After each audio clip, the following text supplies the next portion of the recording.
Welcome back to Muscle Minds with Dr. Scott Stevenson. I'm Scott McNally. This program is brought to you by TrueNutrition.com.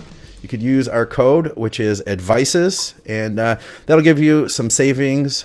Plus, you can support what we are doing here. I'm about to place an order myself. Victoria is a big fan, Scott, of the pea protein isolate that they have. She has to be really careful. She can only use like vegan sources of protein for her digestion. And the pea protein isolate, I've tried it too. It has a decent flavor. So you've got that option. Plus, gamma protein, as they call it. Is that what they call it? I think on True Nutrition, they used to call it gamma protein. It's sort of hard to find. GEMMA. Okay. So people can't find it for gamma. And it's and the nice thing too is since it's an isolate, like I've looked on Amazon, if you just get a pea protein, period, it's usually concentrate, and that's what I've seen a lot more of. And then you get like 15 grams of carbs along with 15 grams of protein. It's kind of like it cancels each other out. It's not really that good. Yeah, a lot of the vegetarian proteins are like that. They're just they're a concentrate, or they're really not. They really haven't isolated the protein. Yeah. You get a lot of carbs. It's almost. I think the folks who were taking in most of the vegetarians, they're just wanting to get some protein that's high quality, and they're not worried about doing the sort of bodybuilding things we're doing, where they count the macros specifically. So it may work for them. Yeah, like rice protein can be like that sometimes, just loaded with carbs and other stuff. But nonetheless, guys, you can shop with True Nutrition to support the program here. Use our code ADVICES.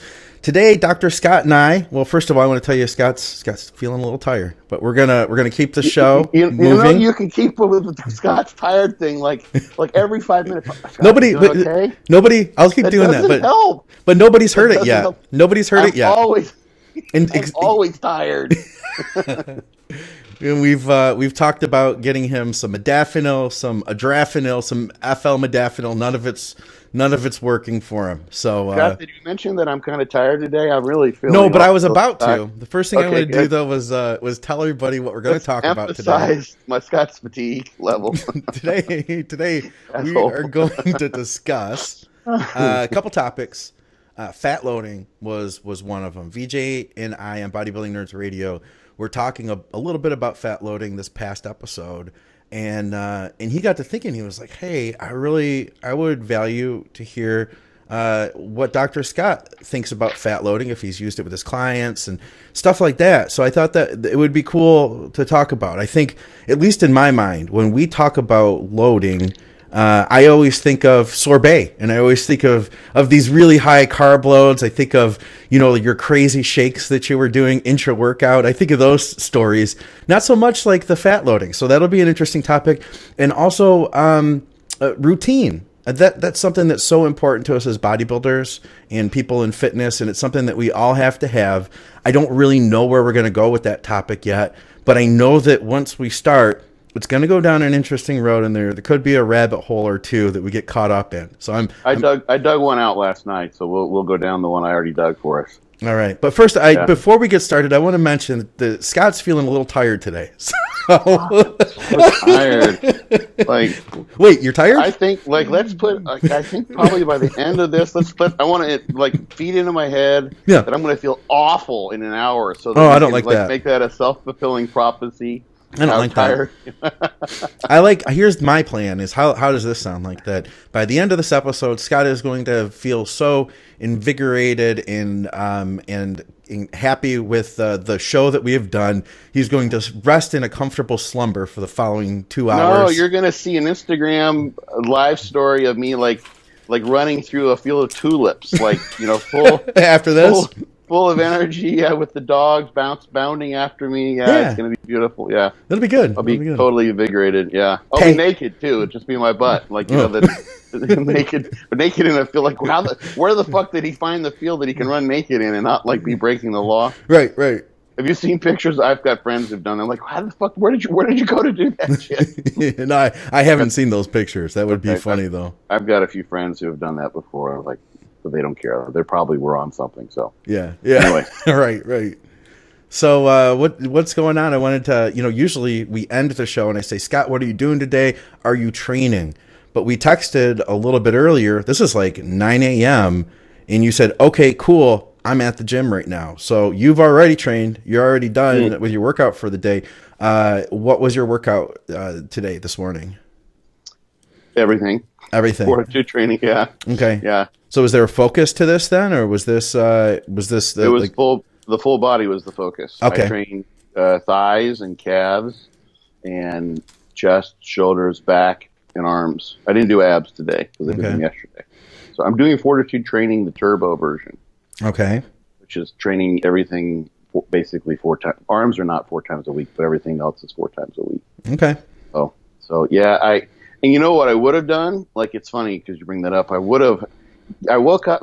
I wake up and I assess my fatigue level before I look at my watch and my Oura ring here. Mm-hmm. And I felt good when I woke up, and then I waited about 10 minutes. And I'm like, oh, you know what?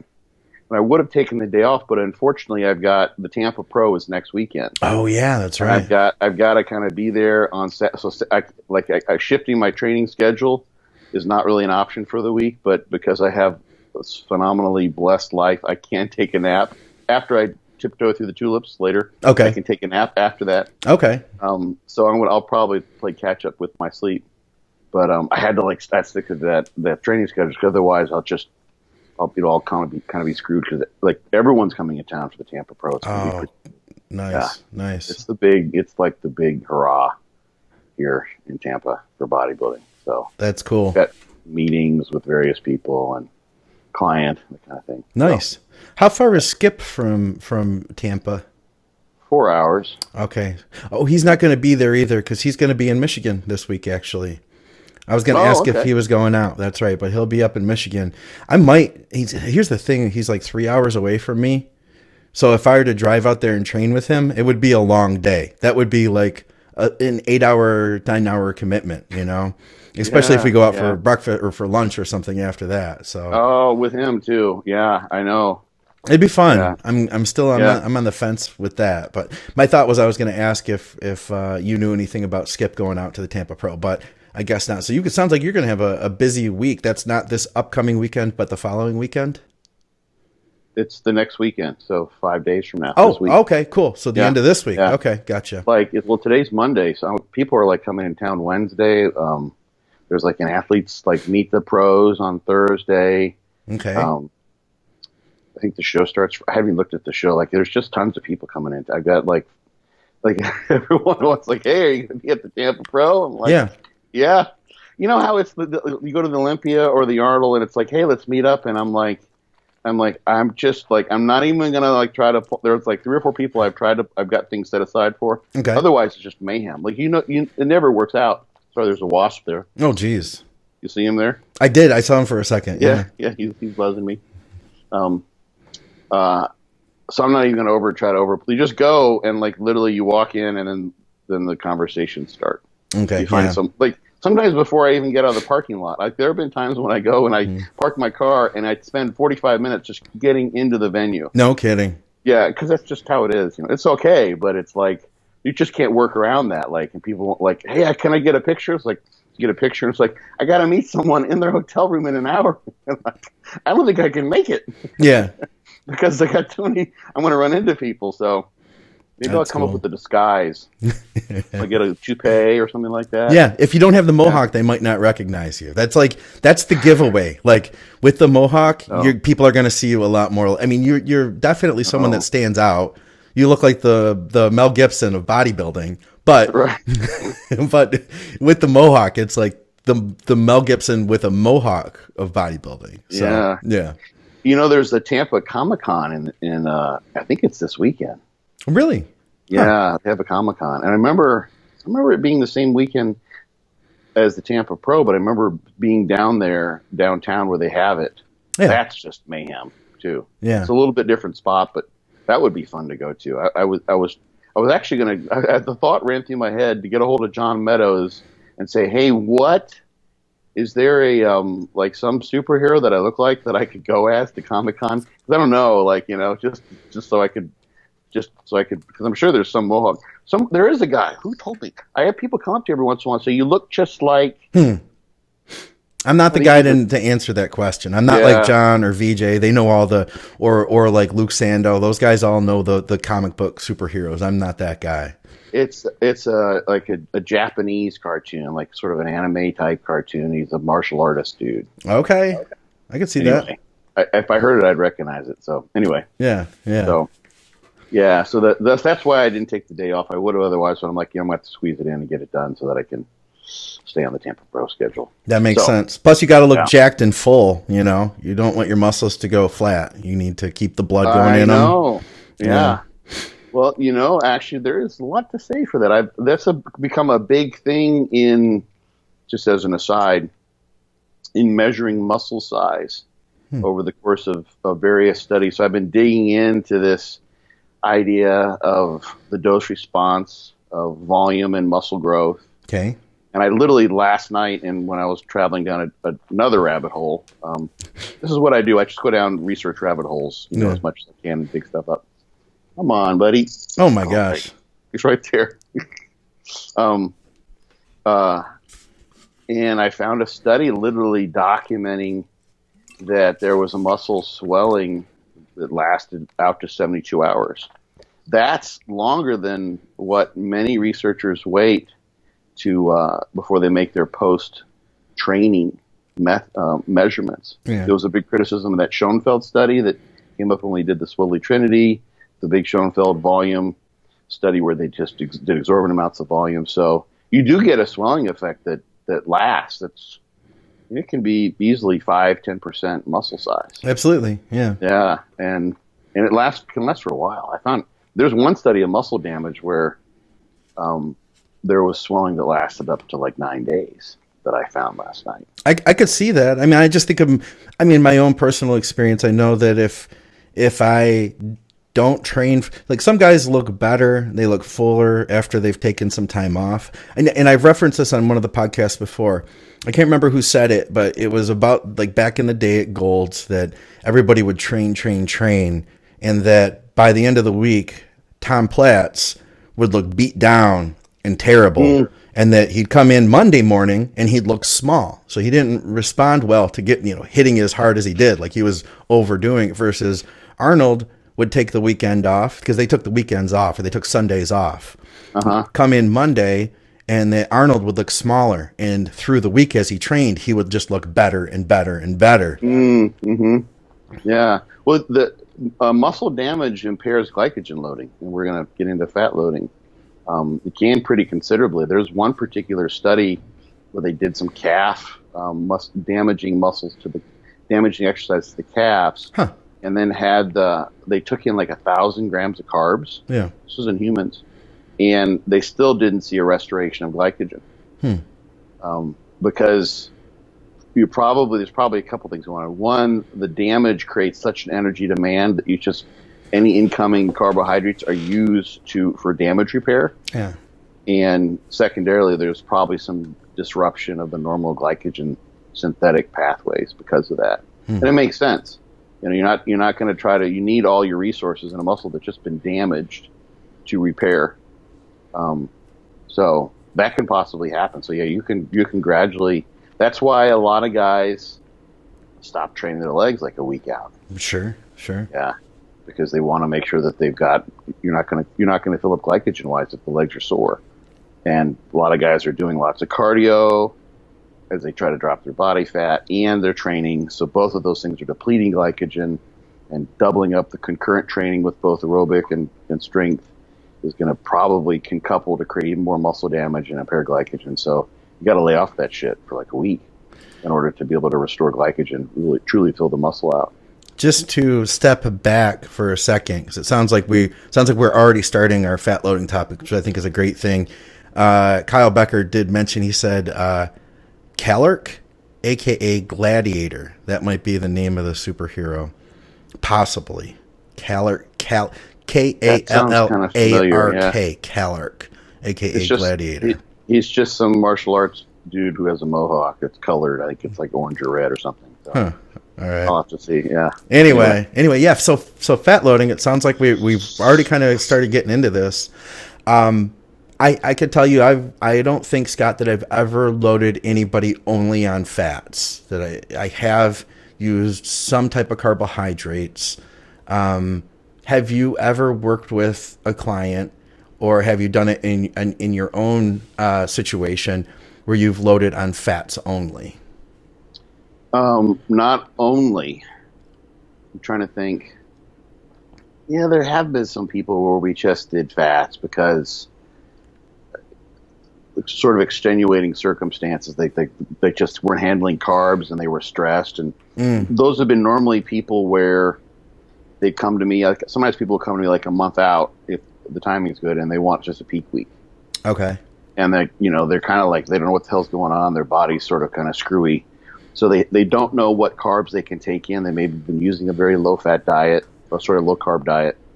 So they don't even have carb choices that settle well with them. So we would do it that way. Okay. That's been very, very few.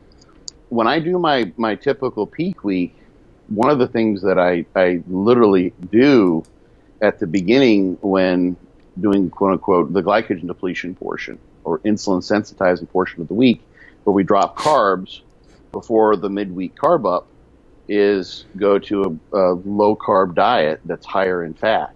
Okay. And the intention there is not to drop fat per se. So I let people eat as much as they want, and you actually can fat load during that period of time.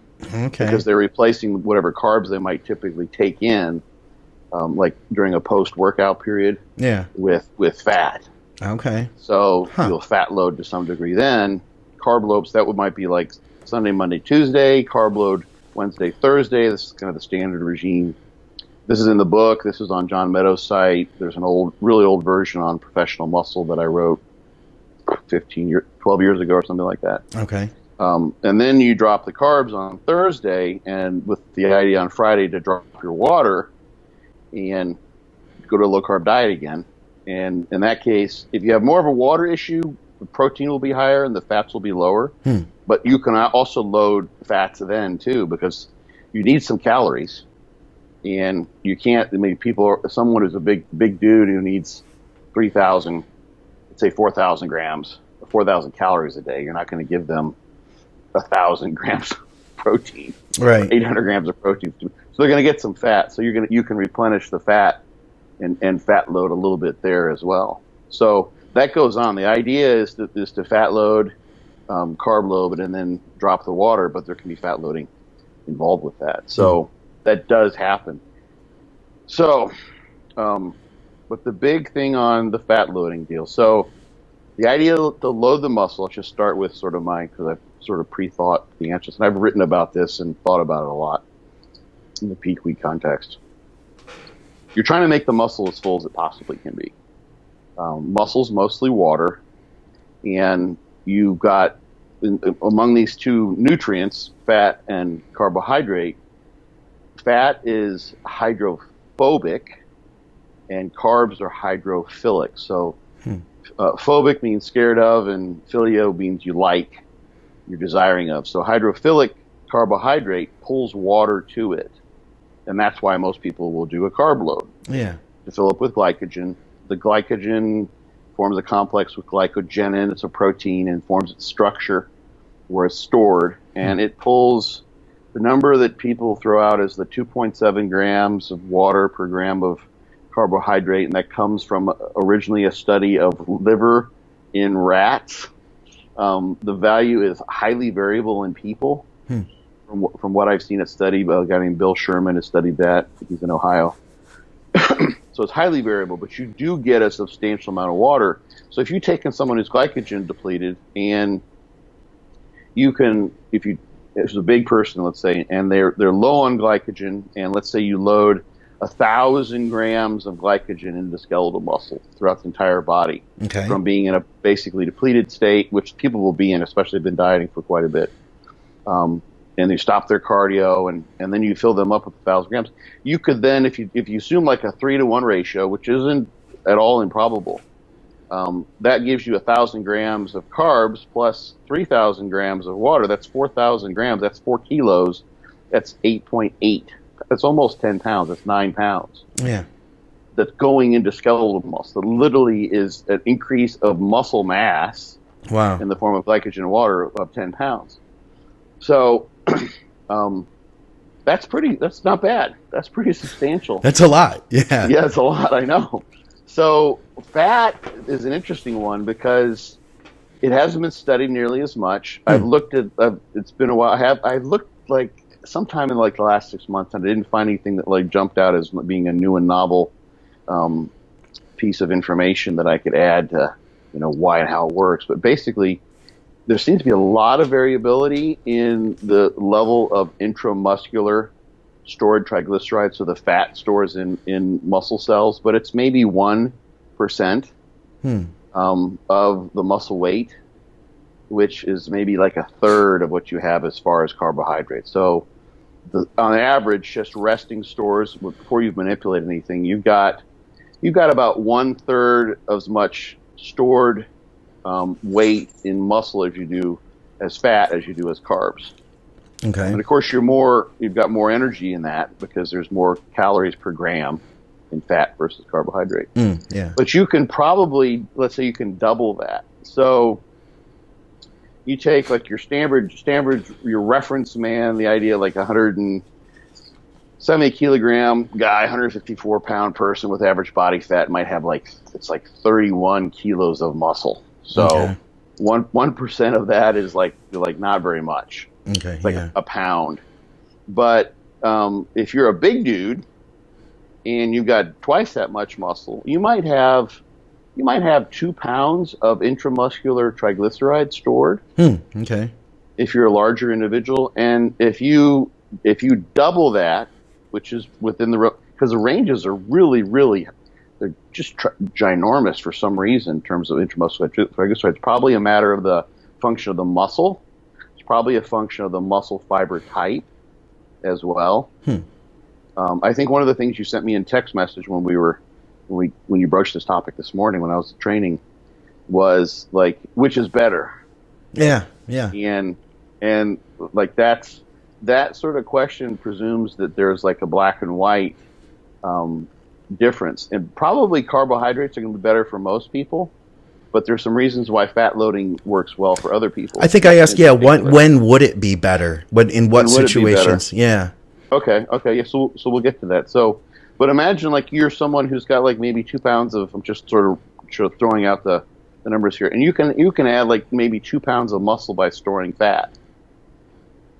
That'll fill you out some. Or if you've been depleted down to like 1 pound as fat, and you can then like super compensate. And this is what I haven't seen is the extent to which the super compensation can happen. Okay. But you might be able to add 3 or 4 pounds.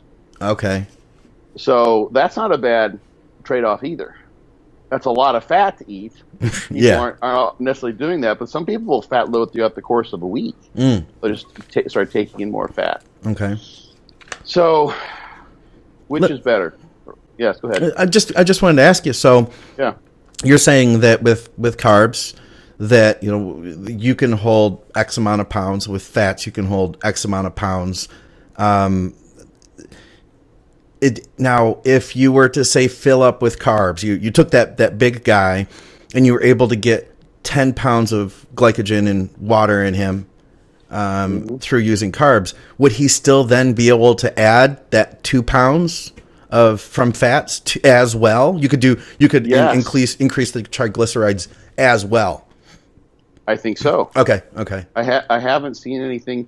What we do know, or what I have found that I think is the truth, is that if you're insulin sensitized, for instance, and you take in carbohydrate post-workout with fat, the fat in and of itself doesn't impair the glycogen loading. Okay.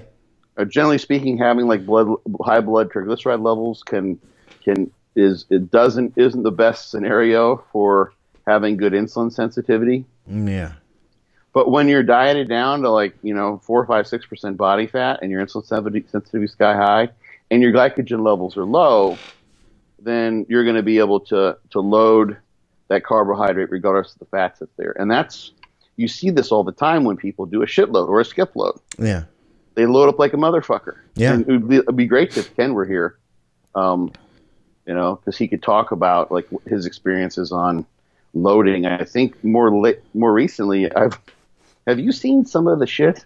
Yes, I haven't looked for a while, but have you seen on Elite FTS some of the skip loads that he was posting like maybe a year and a half ago or a year ago? With like, I think you had mentioned it, that there were more fat. It wasn't just carbs. It was like the breakfast foods with a lot of carbs, but definitely a lot of fats in them too, from IHOP and stuff. Those. Yeah, actually, we went to the place when I was in Miami a few weeks ago. We went to the place, okay, and where he would get some of those foods, and they were not like it was all out, like it was everything. That's funny. A lot of like French toasty types of things and hash browns. Yeah, he loves his French toast. That's his favorite, I think. French toast is great. It's amazing. Mm-hmm. So, and it's funny, like, so I've got someone, he may even watch this, but someone who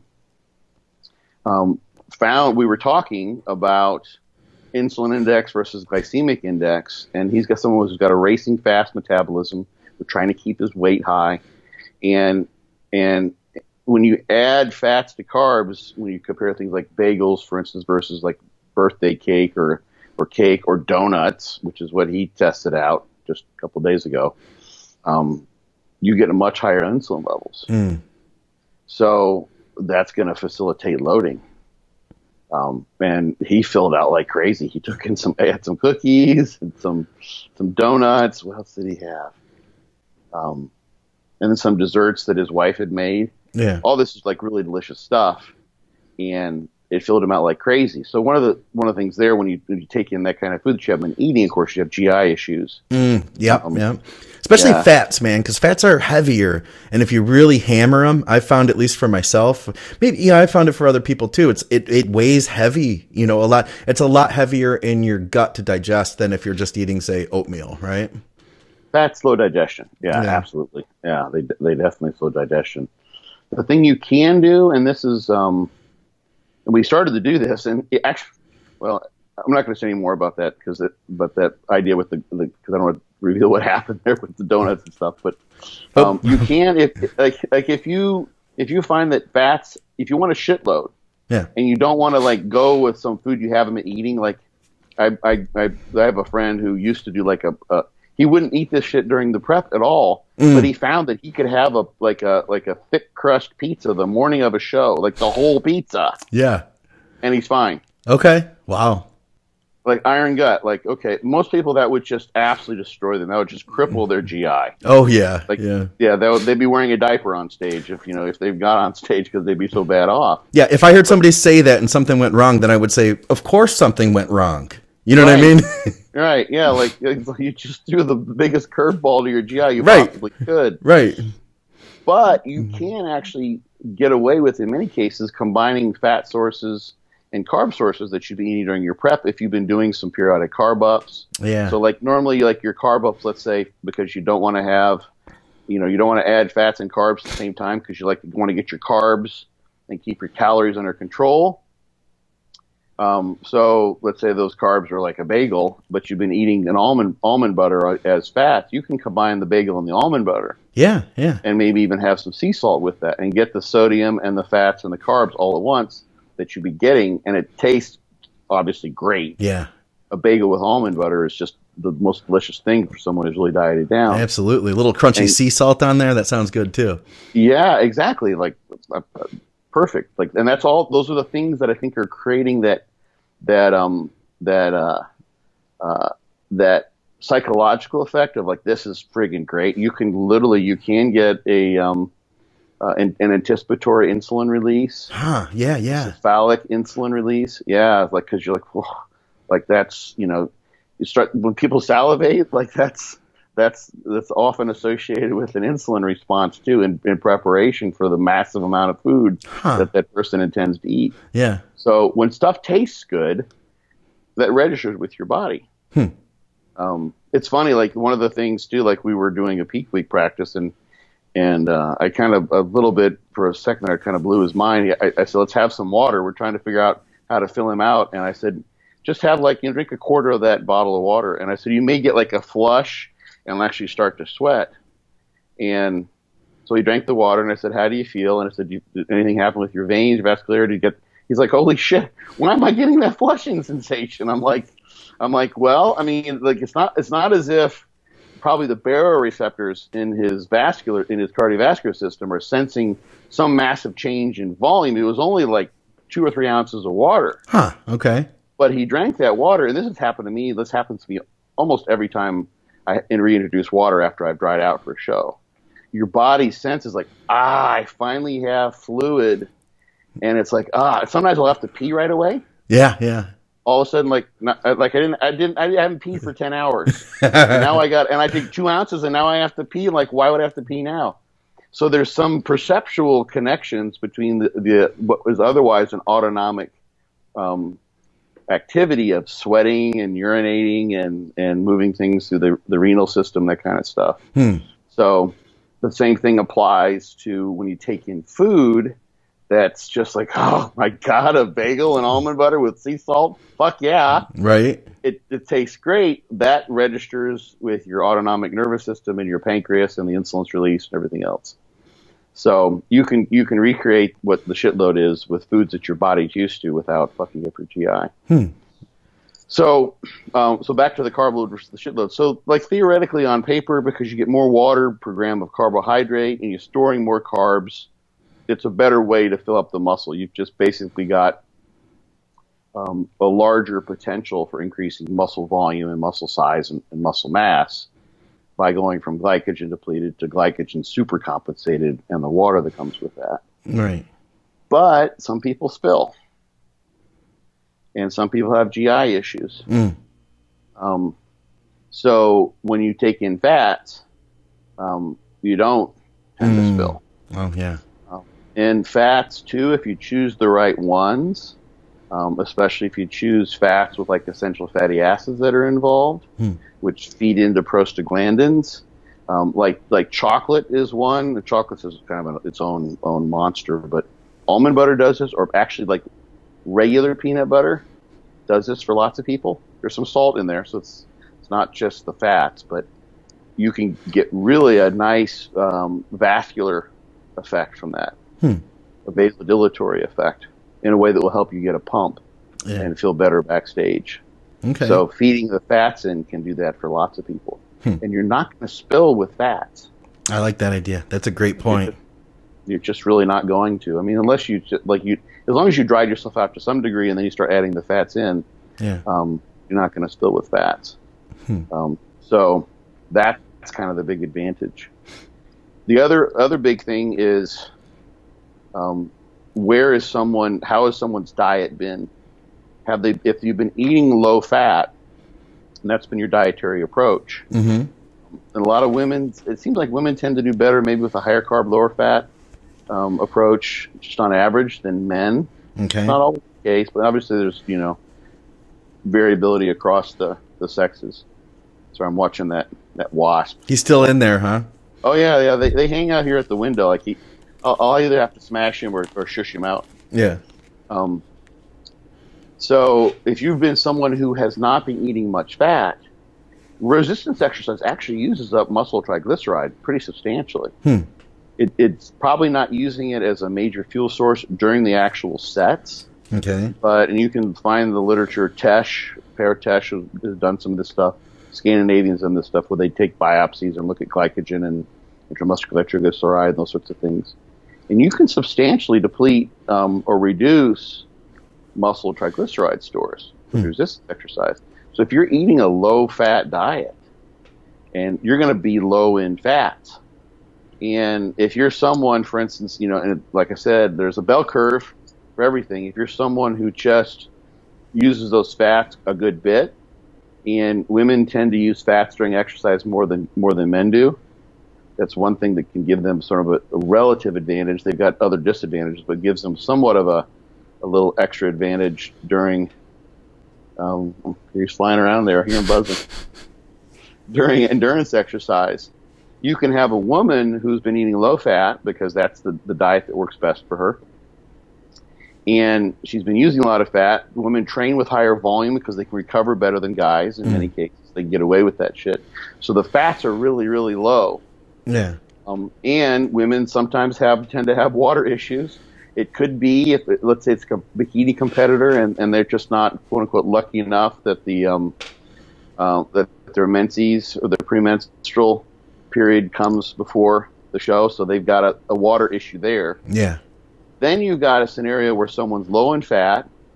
They haven't been eating fats, so those fats are going to taste really good, and they can fat load without the fear and fat load effectively because they've got such low intramuscular triglyceride levels that they can boost those up with the fats, and they'll get a good fat loading effect without the water issue. And it tastes great. It's like for someone who's not been eating much fat. Oh yeah, it does. It's delicious. Yeah. Yeah. Yeah. So I've seen that fats always seem to help. I've had it in, I feel like every case I've ever loaded somebody, if it's just carbs, like if I just keep it real clean, for instance, and we just do carbs, it's a different look than if you load them with at least some fats in there. Add that little bit of fat in to the meals, and it's just like they hold it better. And Scott, is there anything you're familiar with about fats holding the fullness longer? Because I've heard that said a lot with people, that you use the fats to then hold the peak or hold the pump, Yeah, that's the terminology that's used. So that as far as I can, that makes sense totally. If you trace that back, it's to the idea that both carbohydrates and fats their levels are going to be reduced because of resistance exercise. Okay. So what's probably going on when you do your sets, you're using glycogen. Just the energy demand of the exercise requires that you use carbohydrate. Those metabolic pathways can supply the ATP at the rate requisite to train in that way. Yeah. But then you stop, and you still have some energy that needs to go to restoring the homeostasis in the cell. So you've still got an oxygen debt to repay, for instance. One way to look at it. So that's probably when you still got elevated metabolism. You're huffing and puffing. You're not doing the exercise, but you're just sort of walking from one to another, resting. You're restoring energy balance there, and you're going to use some fats. Right. So that's probably when, and actually you can have some glycogen restoration during those rest periods as well, just when carbohydrates gets taken back up, and sometimes lactate can be probably reformed into glucose and then stored as glycogen. But that's probably when those fats get used. So if you have the scenario, let's say, where you haven't fat loaded, your fat levels are really low, you use some glycogen up, and then you stop your set, and then you've got to restore energy homeostasis in the cell. You don't have any fats to rely on because fat levels are low. The fuel you will use, generally speaking, is a function of the fuel that you have. So I've got fat here. You can see my hands. I got fat here and I carbs here. I use the carbs during the exercise, and then I stop the exercise, and then the fats are there because now energy demand isn't as high, and I can use the fats to bring the cell back to its resting state and recover. But if I take my glycogen, I use my glycogen during the set, and I don't have any fats left, if I want to recover energy status in the cell, I use glycogen. And the next set, I use glycogen. The next set, I use glycogen. And the next thing you know, your glycogen levels are very low. If you have fats there for recovery in between, that will help you hold the carb load better. Okay. So the two work in conjunction with one another. So that's what's going on. And there is some. You will hold a carb load, at least from the few studies I've seen. Once you load it up, you hold it for about 5 days, as long as you don't do any exercise. I remember you saying that before. Yeah.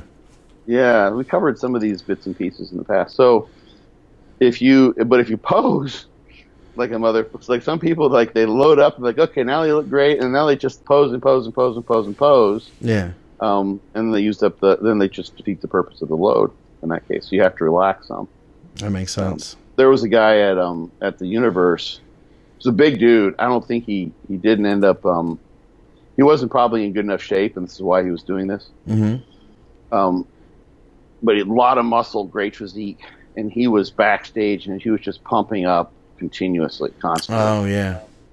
But he'd probably like filled up like more than he needed to, so he could kind of get away with that, and he probably spilled over. So I think he was trying to like pump up and sweat and get rid of some of the water. Burn it off. In that case, yeah. So I don't know if he even knew. He knew he looked better in doing that, but the decision that was kind of being made physiologically is to do the exercise and give up the fullness of the glycogen that he'd stored, so that he could drop the water that he was holding because of having overfilled. Yeah, that makes sense. Yeah. So, what else about fat loading? It works really well. If someone's been eating a lot of fat, that may not be the best. You always want to try stuff. Yeah. I'm big on the practice run. I had someone message me just like yesterday.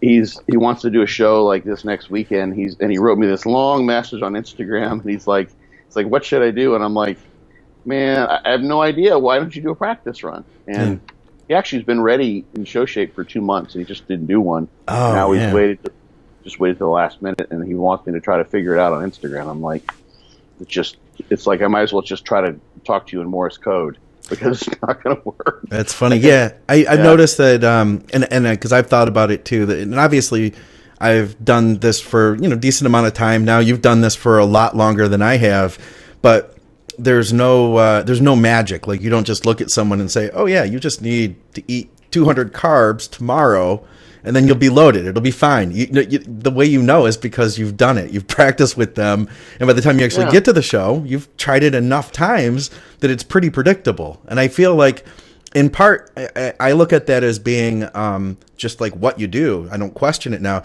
but in part, I feel like I kind of learned that from you too. Just over the last couple of years, I've gotten better and better at that. But I think I, in part, owe that to you too, though. So I don't want to just say I came up with that idea myself, or I just always knew that. Yeah, well, it like people see a Chris Aceto, and he's like a magician, Yes. He just knows. He's like, okay, like swap the sweet potatoes for white potatoes. It's like, how did you know that? Like what wizardry is this? But it's because he's worked with that person, and he's been sending him daily pictures for months. Right. And he's like, okay, I want you to do sweet potatoes for the next 2 days, and he watches them fill up, and then they only get so full, and it's like. Then when he adds white potatoes, like, oh my God, like the next day they look badass. Right. Seeing veins he didn't see before and sweeps he didn't see before. So he knows what those different carb sources do to that person. Right. And it's not that white potatoes work for everyone, Exactly. Absolutely. So, so you don't, you're right, it's not a black and white type of thing, but so you'd have to try it out. Some people, might do really well. Here's the thing, like, to juggle in your head, and this is why you really can't tell.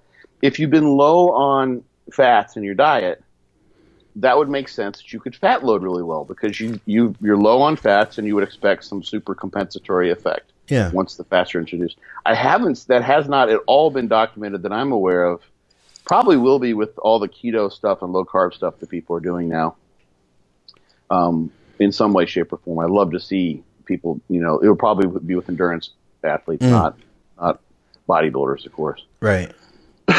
But there's also the possibility that if you've been eating lots of fats, that then your body has adapted, in particular the muscles and the enzymes that are involved with the storage and utilization of muscle triglyceride are primed for storing fat.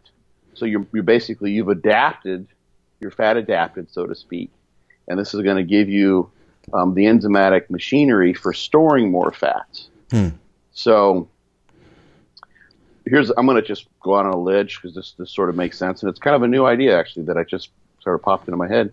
But one of the things, and this is how I've always kind of do it, one of the things that I do with people is I'll have like no carb days on the non-training days for the most part, because you're not taking in the carbohydrates. That fuel is not necessary. For things that most people do. If you're sitting at your desk or you're walking your dogs, you don't need to be glycogen. If you're working outside and doing construction and heavy labor, then you probably need some more carbs. But in those cases, people would eat a higher fat diet. Yeah. And that's going to create some ability and metabolic flexibility to use fats, in particular those fats they've had in their diet. And then intra, and post workout, I have people taking carbohydrates. Restore the carbohydrate that's there, make use of the insulin release for recovery, and blah, blah, blah. So you've got a scenario where people are alternating low carb and high carb days during the diet. That hypothetically would be sort of the best of both worlds in order, because you've been throughout the course of your diet engaging fat storage machinery and fat utilization machinery and carbohydrate utilization machinery simultaneously. So when it comes to the week before the show and you employ a fat load period at the beginning of the week to prime yourself, because you've got lower insulin levels when you take in fat, so your insulin sensitivity is high, and you used up some glycogen for the glycogen load. You fat loaded because you can do that well because you've been eating fats, and you carbohydrate load because you can do that well because you've been loading with carbohydrates post workout. Now you've got a scenario where your machinery, enzymatically speaking, is ready for both fat loading and carbohydrate loading. So I don't know, but you still have to try it. Someone who hasn't been eating many fats, they may not have the GI may not like that very much. Yeah. If they've been eating low fat, high carb. So the key is be ready early enough so that you can experiment with that stuff and find out, right? Find out if you're sensitive to fats before your quote unquote peak week, right? I think so too. Yeah, absolutely. Yeah. I've listed in the book, you can use digestive enzymes can help, and Gas-X, simethicone can be a lifesaver. There's something called curing pills. CUR, curing, I'm curing cancer, but these are curing digestive issues that work awesome. No kidding. Your GI can be just screwed. And you can take a packet of those. They come in these little vials with these little granules, little pellets actually. That works really well for alleviating GI distress. This is all in the book. Curing pills. Yeah, Kudling is what it is. The name of the patent in Chinese medicine, and it just sometimes when they translate things, the stuff gets spelled differently, and you all of a sudden get weird spelling. So they call it curing pills. Makes more sense here.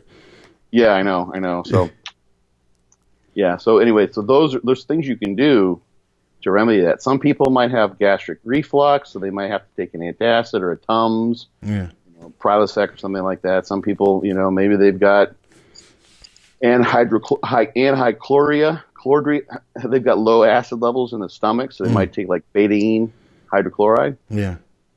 So, depending on your issues, a practice run. Those are just some things to juggle. Yeah.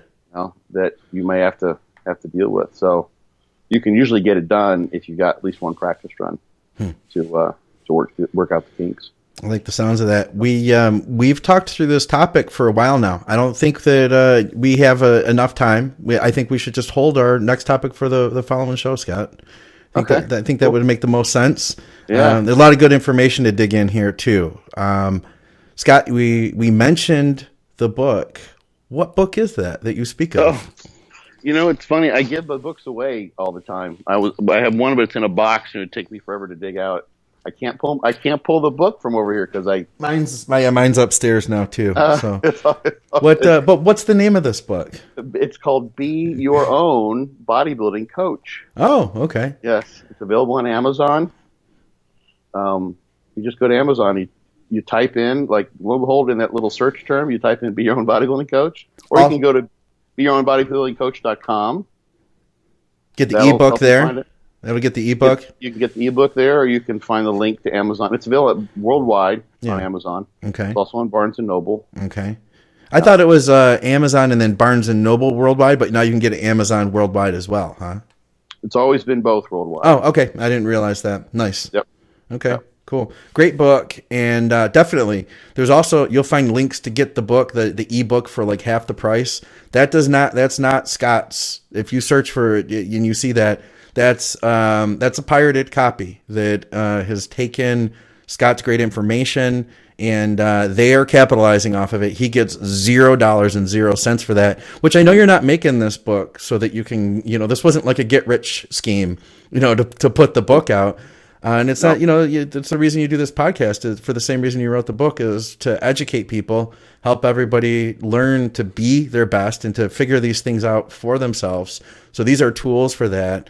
And definitely go one of these legit routes, guys, when you plan on picking the book up, because otherwise, it's just, I can't support that. I can't support that. It angers me. I was looking for a book and I saw ebooks for slashed prices. Same thing, where you could get the book I was looking for $10. You could get the Kindle version, or you could go to this other site.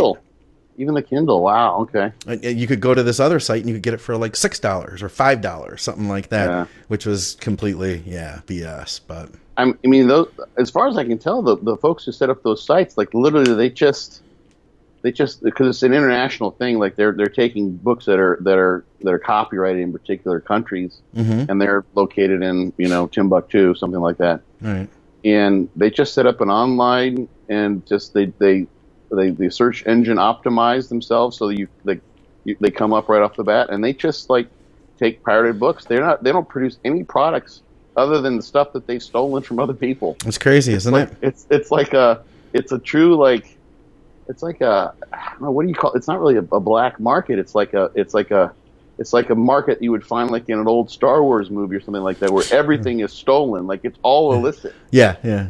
It's all like shady. Or like when I lived in Mexico, they had CD stands, and you could go and buy CDs, and there would be like it would be like random stuff. It would be like what was it, like Mariah Carey meets the Backstreet Boys, and it would just be like a bunch of their songs from Backstreet Boys and a bunch of songs from Mariah Carey all burnt onto a disc.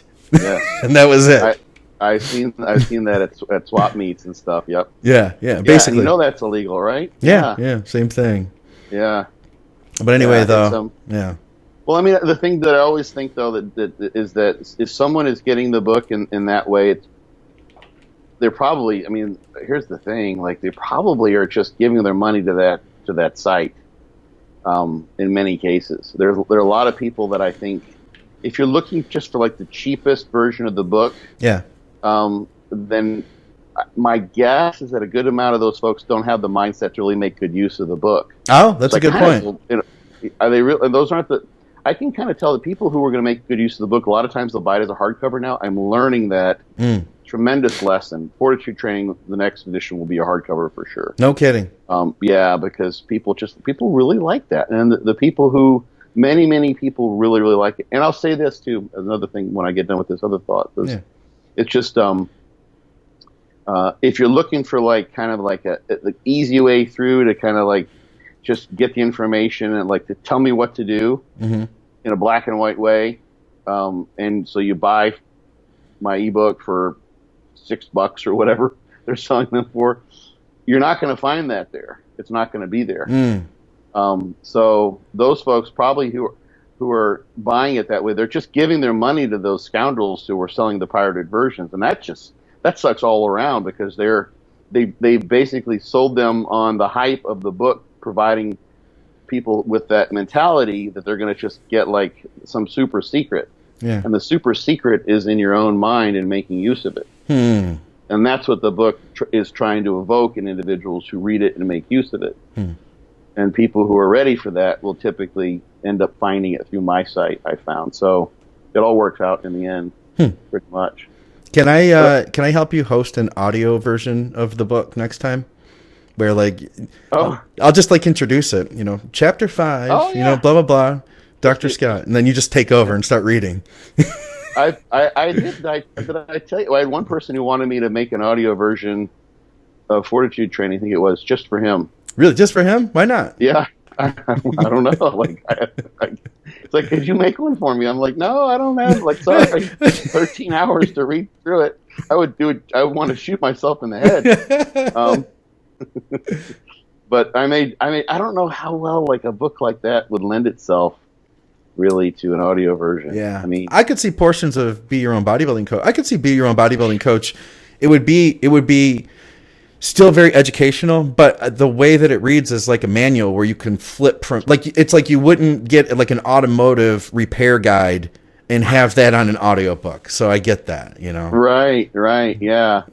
Yeah, I've had some audiobooks before where they like they refer to the unless sometimes you have if you have the person who wrote the book reading the book, then they'll sometimes just step aside and say, okay, now what you be seeing here is figure one. Figure one depicts this. But I've actually read audiobooks or listened to audiobooks where they just kind of read through that stuff, and it's like, well, that was just a waste of 5 minutes because I don't have the picture that I need in order to conceptualize what they're talking about there. Yeah. And they just read through it. And it's like, what? That was just a waste. Like, that was ridiculous. Yeah. Thing I was going to say is that people ask a lot of times. There is a hardcover, so buy the hardcover if you want a hardcover. Mm-hmm. That seems obvious, but it's worth reiterating because people come to me all the time having bought the PDF, and they're like, oh, I wanted the hardcover. And the PDF is cheaper. But if you like, you can go on eBay and get a Kindle for like $30. Okay. Some of them are pretty nice, and people like the feel of those in some cases. So if you want something to hold in your hand, and you buy a Kindle, it's a PDF, so you can transfer all the other ebooks you might want and put that on your Kindle, and the batteries on those last forever. Okay. So I suggest that to people all the time. Literally, someone tells me they're in that jam. They're like, I have the PDF, but I really would like something to hold in my hands. I don't want to look at my phone.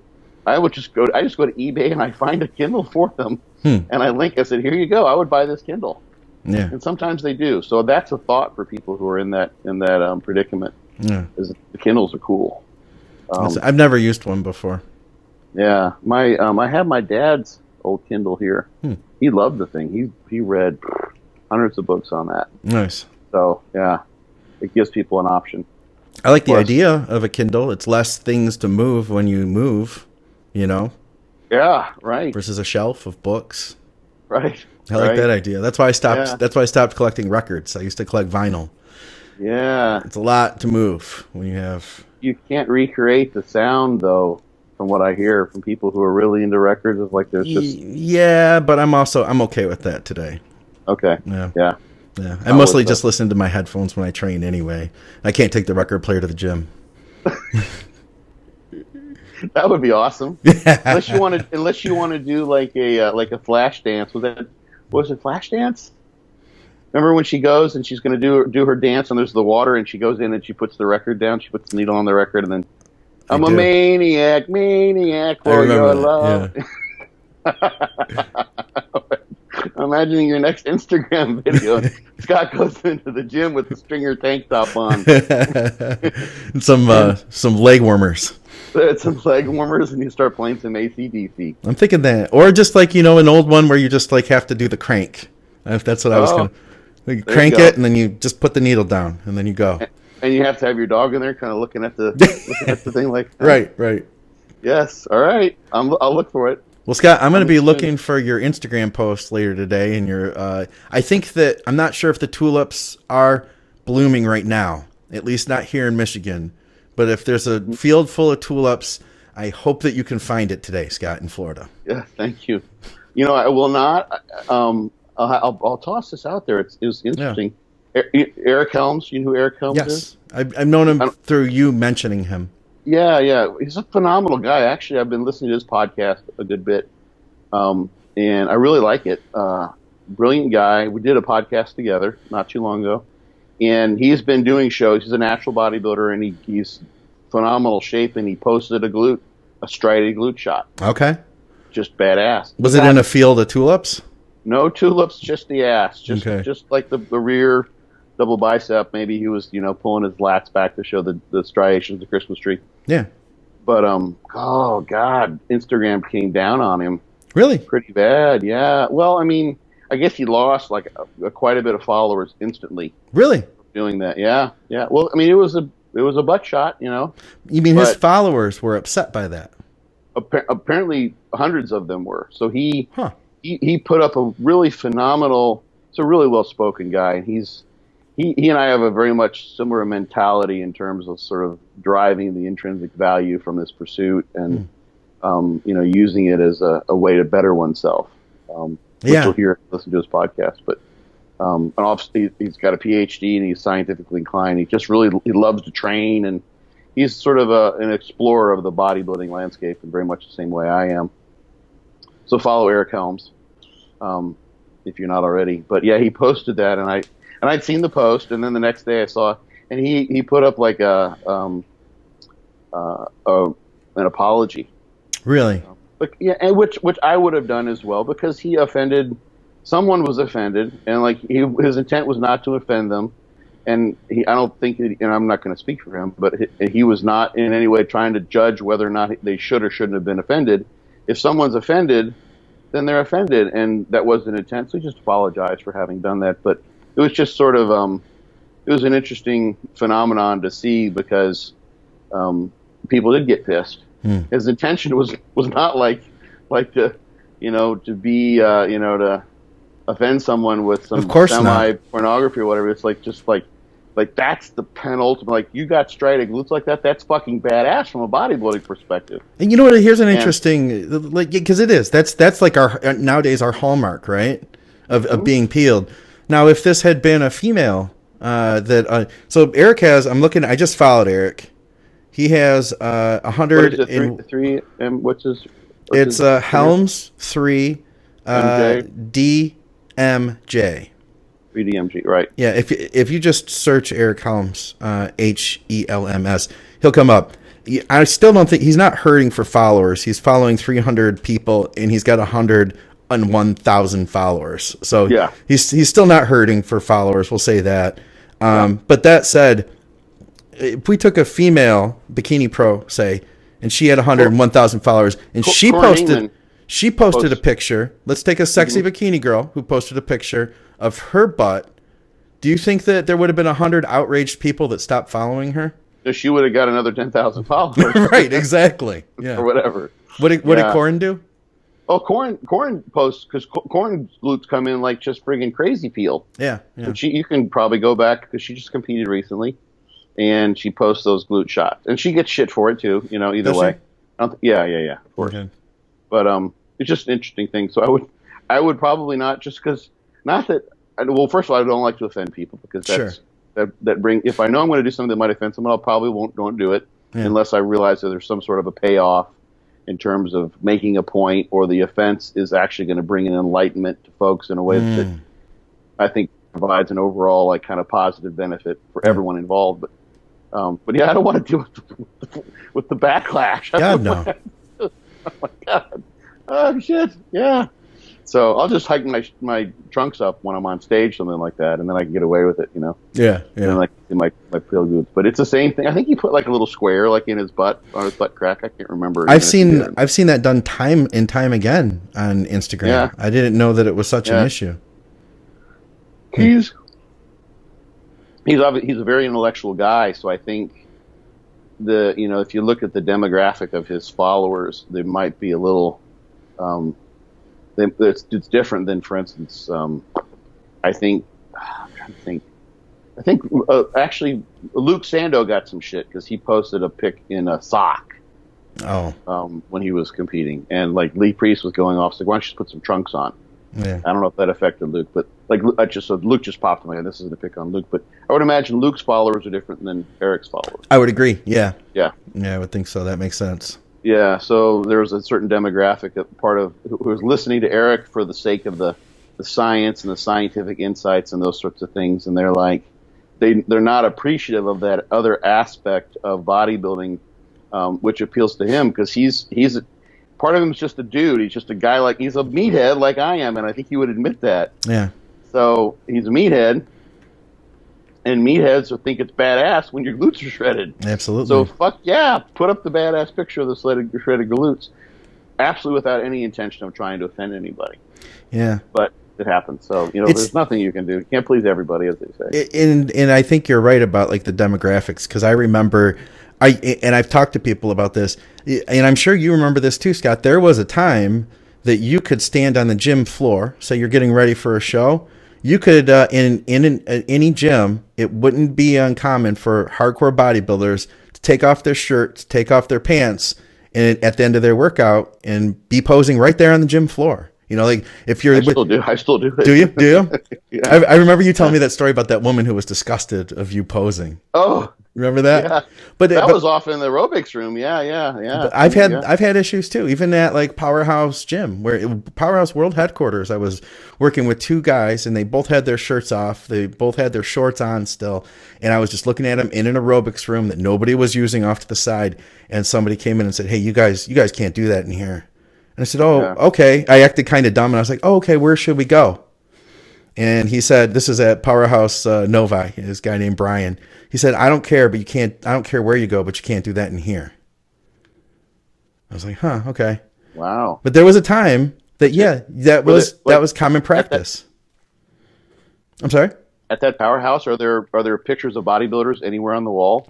Yeah, but there is down by the front, but they're starting to do away with that. They're trying to turn it into more of a fitness club. It's most of the people who train there now are fitness people, or just interested in getting into better shape. But yeah, there was a time. The mainstream. Yeah, there was a time though that would be super common. Like at Gold's Gym, you still see videos of people posing in the magic mirror. They peel down, and that's maybe okay there in one gym in the world, but most places, man, you can't do that kind of thing anymore. And I guess that's the same thing with Instagram. People don't want to see your butt, I guess, apparently, even if it's striated. We're not looking at it. It's not a sexual thing, I guess. That's the thing. There's what's to be offended by it. You're looking at this is about bodybuilding, and this is about getting purely peeled. So I don't know. Yeah. You just remind. I was just thinking. The irony is that so much of mainstream gyms now, and literally what people are doing when they're lifting weights, this bizarre attempt to build the muscular callus by lifting and lowering things, is to bodybuild. Like you're bodybuilding. You really are. Absolutely. But people don't realize that because it's so far in the distance. And in that gym, it was a Gold's. Was it a Gold's? They changed from Gold's to another. I think they just came up with their own name locally. But I think it was still a Gold's at that time. It was actually. And they call it was like the Gold's Classic version. I think maybe they're trying to keep the Gold's franchise alive. And there were pictures of Arnold and Corey Everson and Rochelle McLish of some of the best known bodybuilders literally across the wall. Yeah. Huge, like a mural style, 6 foot tall pictures of Arnold. Yeah. And that was the context in which that woman made this is a disgusting comment. Yeah. And it was kind of this is interesting. Yeah. If you looked at the wall, how can you miss that? The whole gym is a giant mural of bodybuilders. That is interesting. Yeah, it is. So that's a topic that. Anyway, so I won't be posting any pictures of my ass, and don't send me requests to them. I got plenty of weird requests. So anyway, yeah, unfortunately. Well, I miss those days of the gyms being more. They felt more comfortable then. I just trained over the weekend. Victoria came with me, and we went to meet a client who we were at Highland Park Powerhouse, the original Detroit Powerhouse. They have literally hundreds of pictures there still of all the great bodybuilders and just fitness people that were interested in bodybuilding. There's pictures of Hulk Hogan that he autographed. Great poster I saw of Samir where he autographed it saying, to my first gym when I moved to the U.S. So many great memories here. It was cool, man. There's so many great pictures there. Yeah, I look up at those pictures, man, when I'm training.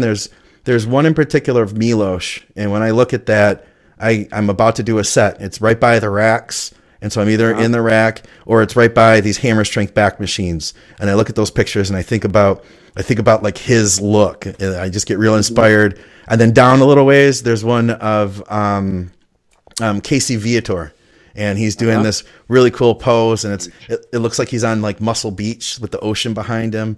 Just really cool big poster on the wall, and those things inspire me, man. And I hope that the next generation, the kids that are 2 generations beyond us, that are coming up now, that might not ever get a chance. They're training at LA Fitness. They may not know anything else. I hope that they have a chance to experience that too one day. I think it's really a lot of that kind of in gym etiquette and perception and sort of having that perspective. It's a function of the gym and the gym owners to a certain degree. Absolutely, it is. Yeah. Like the gym that I trained yesterday and I trained today, and I went in yesterday. This gym, it's really close, and I was the only one there, I think, when I first got there, which was great.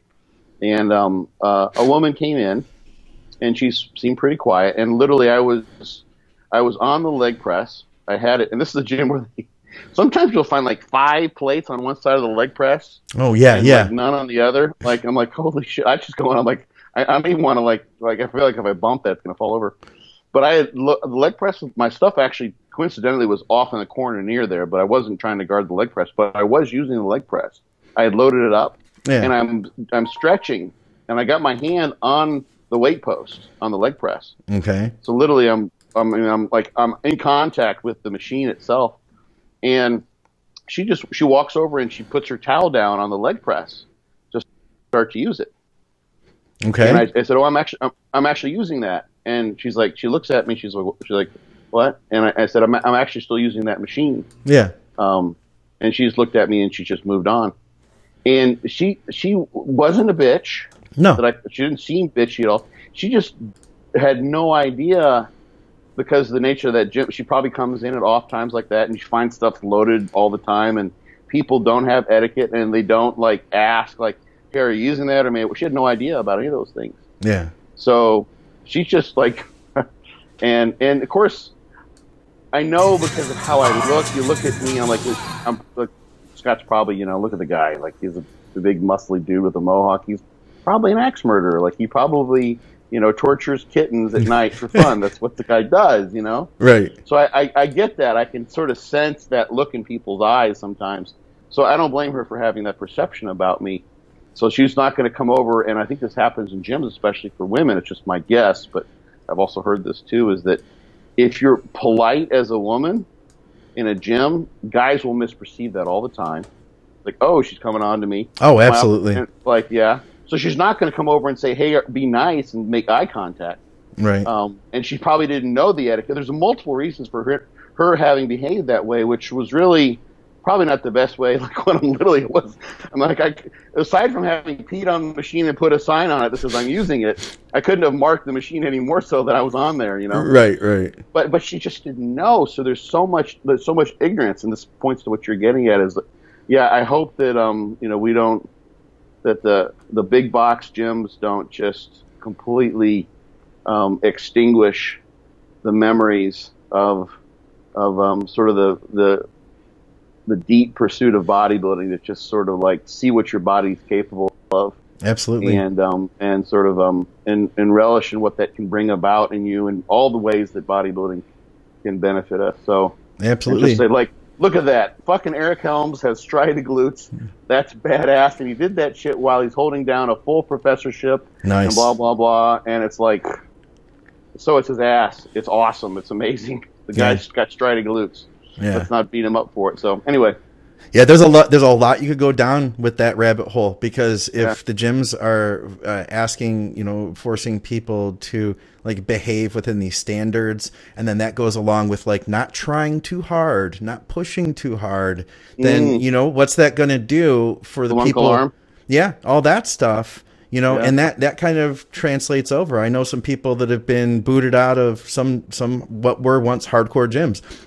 Powerhouse Novi again, I'll mention. I've known guys who were kicked out of there. Now, these guys were like a little bit more extreme, and they were making more noise than I ever would. But nonetheless, the general public is being told, the average kid, the 20-year-old kid who's just learning how to train, sees these guys getting kicked out of there. And what does that do to him? That makes him think like, well, maybe I don't want to try that hard, because I want to fit in society. I don't want to be like those guys who got kicked out of this place, and that maybe he's never going to push to do the 4 plates or 5 plates that those guys were doing on those lifts. So I think for my next, dozen Instagram posts, I'm going to just scream my ass off. With your butt. Show your butt too. Yes, I'm gonna wear like the old school '80s Zoop or like the pinstriped, tight fitting pants. Yes, sir. I know. And just fucking scream. Hell yeah, just I like that. To let people know it's the way it should be. Like loud and proud. Loud and proud. How you should train. All right, man. Let's get out of here. What do you say? Cool. Yes, I agree. Let's do it. We're wandering. For another episode of Muscle Minds with Dr. Scott Stevenson, I'm Scott McNally. Go to fortitudetraining.net and check out BYOBBcoach.com, as well as Amazon or Barnes & Noble for Dr. Scott's book, Be Your Own Bodybuilding Coach. And of course, please support our sponsor, TrueNutrition.com. You can use our code ADVICES for all sorts of great products. Feel free to reach out to me if you have any questions about any of their stuff. Guys, thanks for watching. Dr. Scott, thank you again for another great episode. Absolutely. Adios. See you guys.